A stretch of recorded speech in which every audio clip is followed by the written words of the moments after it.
तो दोस्तों आज हम बात करने वाले हैं मंडे नाइट रॉ की हाइलाइट्स के बारे में। तो चलिए दोस्तों शुरू करते हैं। दोस्तों पहला एंट्रेंस होता है सीएम पंक का। मंडे नाइट रॉ की शुरुआत करते हैं और सीएम पंक कहते हैं कि उनका ट्राइसेप टूट चुका है पिछले रॉयल रंबल मैच के बाद और वो compete नहीं कर पाएंगे रेसलमेनिया 40 में। तो दोस्तों इसी पर सीएम पंक इमोशनल हो चुके थे और वो रोने लगे क्योंकि उन्हें डब्ल्यूडब्ल्यूई में एक भी मैच का अभी तक चांस नहीं मिला। उनको कट करते हुए ड्रू मैकिंटायर रिंग के अंदर आते हैं और सीएम पंक को कहते हैं कि वो एक लूज़र है और उसे कभी चांस नहीं मिलेगा डब्ल्यूडब्ल्यूई में। तो इसी बात पर सीएम पंक और Drew McIntyre face to face आ जाते हैं। उसके बाद ड्रू मैकिंटायर उन पर एक क्लेमोर किक मारते हैं और उन्हें बचाने आते हैं सैमी ज़ेन और ड्रू मैकिंटायर के बीच एक ब्रॉल होता है और सैमी ज़ेन ड्रू मैकिंटायर को रिंग से बाहर ढकेलते हैं और सीएम पंक की मदद करने के लिए रेफरी भी आते हैं। तो दोस्तों हमें इस रेसलमेनिया 40 में ड्रू मैकिंटायर और सीएम पंक का मैच मिल सकता है और सीएम पंक हो सकते हैं रिटर्न एक महीने के बाद।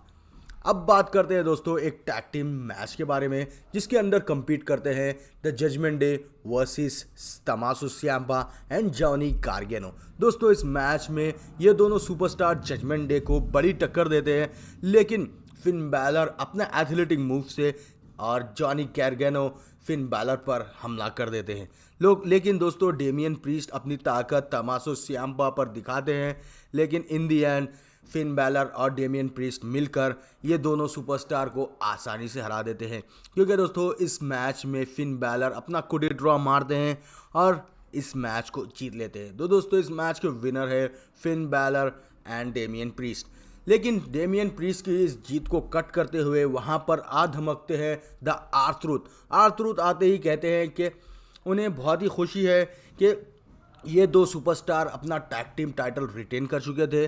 लेकिन दोस्तों इस बात पर डेमियन प्रीस्ट उनसे बहुत ज़्यादा गुस्सा होते हैं और आर्थरूथ डेमियन प्रीस्ट की तारीफ़ करते हैं और उन्हें अपना बड़ा भाई कहते हैं और यहाँ पर जेडी मैकडोना पर एक कमेंट करते हैं कि वो एक स्टेप ब्रदर है फैमिली के अंदर और उन्हें नहीं होना चाहिए इस फैमिली के अंदर। इसी बात पर जेडी मैकडोना आर्थरूथ पर अटैक करते हैं और उन्हें साथ देने डोमिनिक मिस्टीरियो वहाँ पर आते हैं और दोस्तों डोमिनिक मिस्टीरियो एक फ्रॉग स्प्लैश मारते हैं आर्थरूथ पर। उसके बाद द मिज आते हैं मदद करने के लिए आर्थरूथ पर, लेकिन द जजमेंट डे उन्हें मार कर पेल देती है। इसी के बाद ये इवेंट यहाँ पर ख़त्म हो जाता है।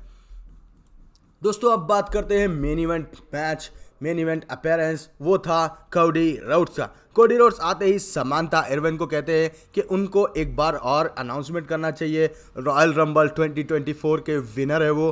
तो दोस्तों इसी बात पर समांथा इरविन चीयर अप कर देती है कोडी रोड्स को और उन्हें कट करते हुए आते हैं सेथ फ्रीकिंग रॉलेंस और सेथ रॉलेंस कहते हैं कि उन्हें सेथ रॉलेंस को ही चूज़ करना चाहिए क्योंकि सेथ रॉलेंस वो चैम्पियन है जिसने चैम्पियनशिप को अर्न किया है, ना कि रोमन रेंस जो चैम्पियनशिप को कुछ ही सालों में कुछ ही महीने डिफेंड करता है और वो भी चीटिंग से ब्लड लाइन की मदद से वो टाइटल रिटेन कर पाया है। तो इसी बात पर कोडी रोड्स इमोशनल हो जाते हैं क्योंकि सेथ रॉलिंस ने कहा कि ये WWE world heavyweight champion Dusty Rhodes का है, क्योंकि डस्टी रोड अपना टाइटल बहुत ज़्यादा दिनों तक रिटेन कर पाए थे पिछले दिनों में।